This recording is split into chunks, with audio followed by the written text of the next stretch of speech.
I'm Bill Crum from News OK and the Oklahoman. I want to thank Tom McDaniel, chairman of the MAPS 3 Citizens Advisory Board, for joining me.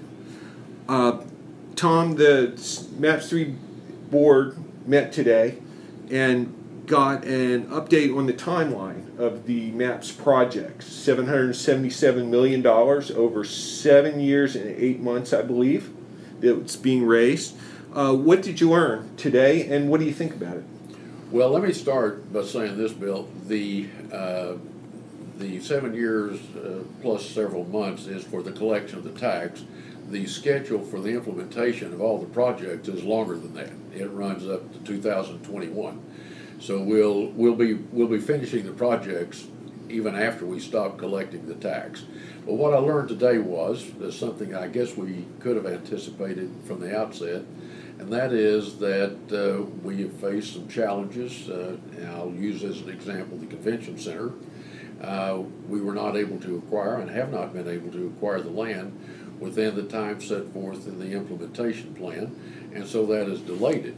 In fact, we're probably 20 months or more behind on the land acquisition, but the plan today was encouraging because it showed we'd only be perhaps 6 to 9 months behind in the completion of the project. So I was feeling good about what we learned about that. Mm-hmm. And all of the projects have had one kind of a challenge or another that I suppose when you agree to do something that's going to take 10 or 15 years, there will be some challenges. But all in, I was very encouraged. The Whitewater facility is going to be finished on schedule.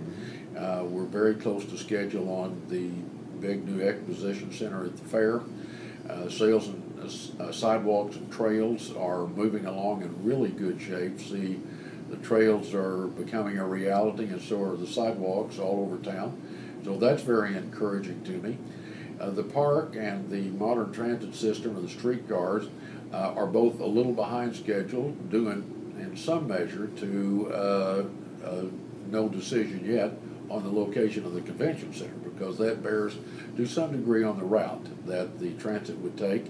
But we have an approved route, and we do have a contract that we approved today to be submitted for the acquisition of the vehicles that will be operated.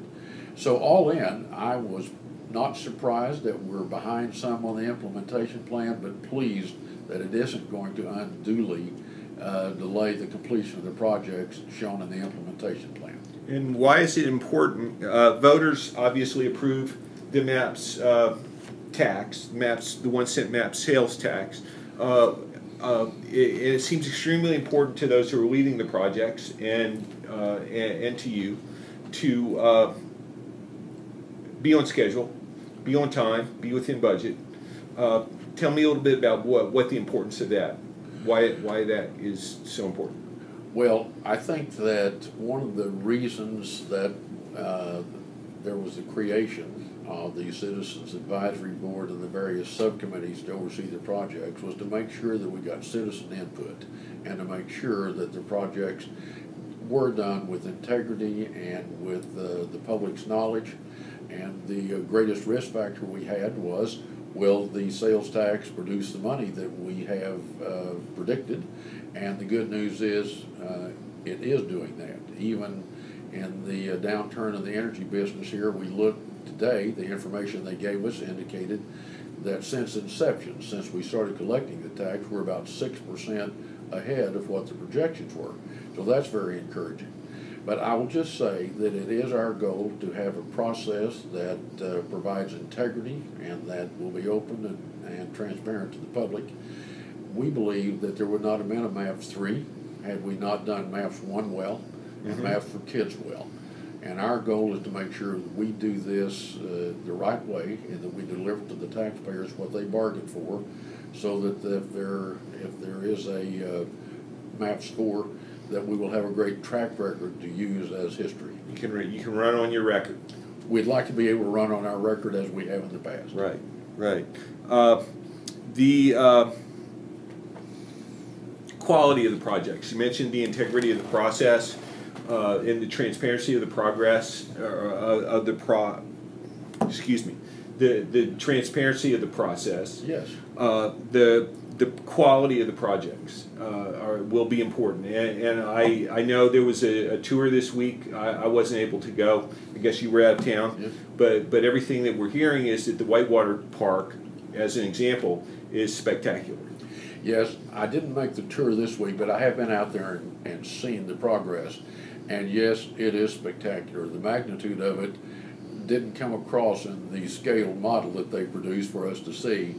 But wow, it's going to be something really spectacular for our city, and I think a one-of-a-kind venue in the world. Mm-hmm. And it's an example, as it comes along, of the need for the projects to meet voter expectations. Well, certainly that's our goal. Our hope is that we will produce projects that with which the public will be very pleased and excited. And I might say that one of the things that I think ensures that is that at the time we started, there weren't big public projects going on around the world. We started this by voter approval in 2009. The economy wasn't what it is today. Right.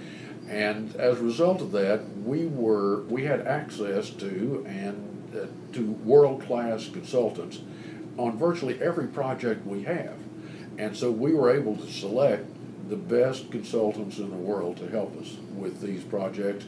And I think that and a great city staff and citizen oversight will produce quality projects across the board. All right. Well, thanks very much. Tom McDaniel, Chairman of the MAPS 3 Citizens Advisory Board. I'm Bill Crum for News OK and the Oklahoman.